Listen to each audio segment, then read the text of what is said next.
about 5 years, right, since the release of your debut. Hella long, yeah. What were you guys doing during that break? I know you haven't stopped working. Yeah. We wasted a lot of time. Well, actually, no, we didn't. We always wrote, and we had we wrote a whole nother album, and we turned it in, and nobody really liked it. So Really? Yeah. Well, some people liked it, but the important people didn't.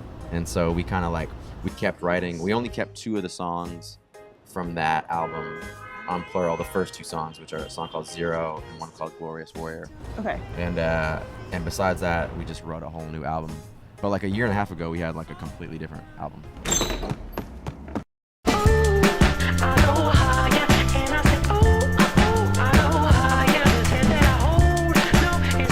Did you guys feel any sort of pressure following up this head I hold? Oh yeah, that's why it's been 5 years. That's why it took us 5 years of wasting everybody's time.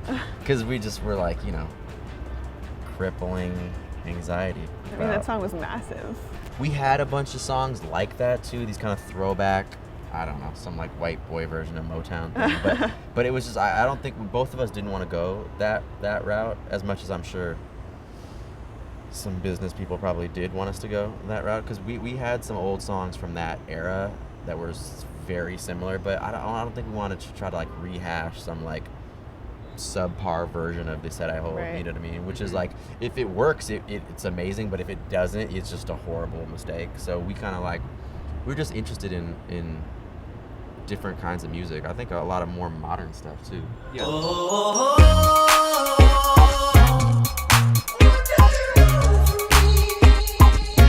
Can you take me through the writing and recording process a little bit?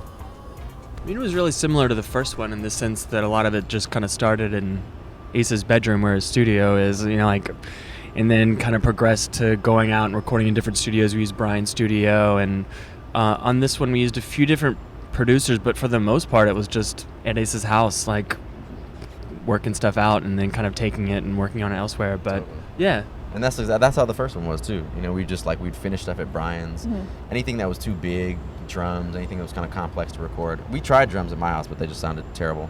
We would finish there, and this was the same way. And how are fans responding to the new album? It's been great. Live. It's been good, yeah.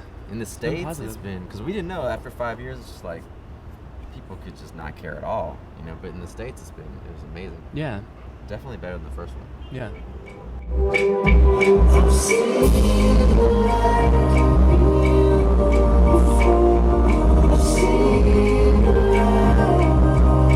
Is there a certain point in the show that you always look forward to?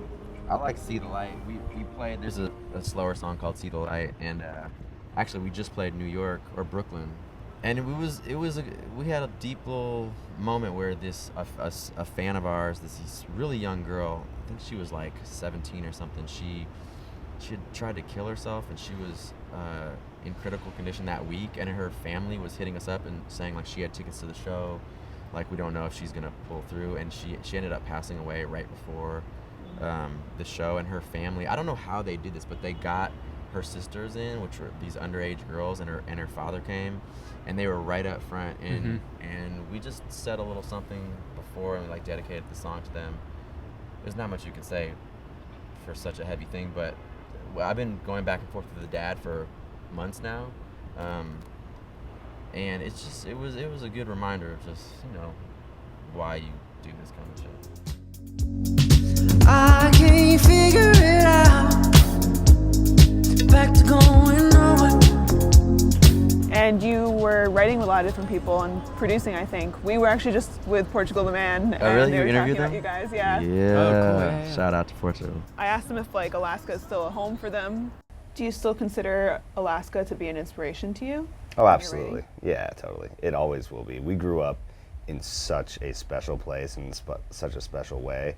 I will say this, we're getting to know them, and I will say they're, I don't want to bust them out too much, but they're some wild ass dudes. I got my life saved by a wolf. My friend's pet wolf. A moose charged me, and my friend had a pet wolf and a wolf husky mix, and they killed a moose and saved me. Is that like a normal thing? Nah, that was pretty weird. That was pretty weird. I believe it. I mean, I'm still learning crazy stuff every day about them. That does not surprise me at all. I'm like, yeah, of course, sure, uh-huh. Hope you're coming back for me. And then what's coming up next for you? Lots of tour? We're touring at the end of August, beginning of September, doing a headlining tour in the U.S. And then we also have a little California tour, right? Yeah. We play like outside Playing- land, yeah. Santa Barbara. We go up the coast. Once we finish this Portugal tour, we have like a little California tour, which I'm kind of looking forward to. 'Cause that's where we're Fun. from. Yeah, it's like home. Yeah, totally. Yeah, short. 9 Pound Shadow opening for us. Cool. Well, thanks for talking to us. Of course. Thanks for having us. Until the day you call me home. Hey, we're Electric Guest, and you're watching Baeblemusic. It's always the near ones who say that something is off. They overlook you or refuse. But the undertow is only lost time. So rise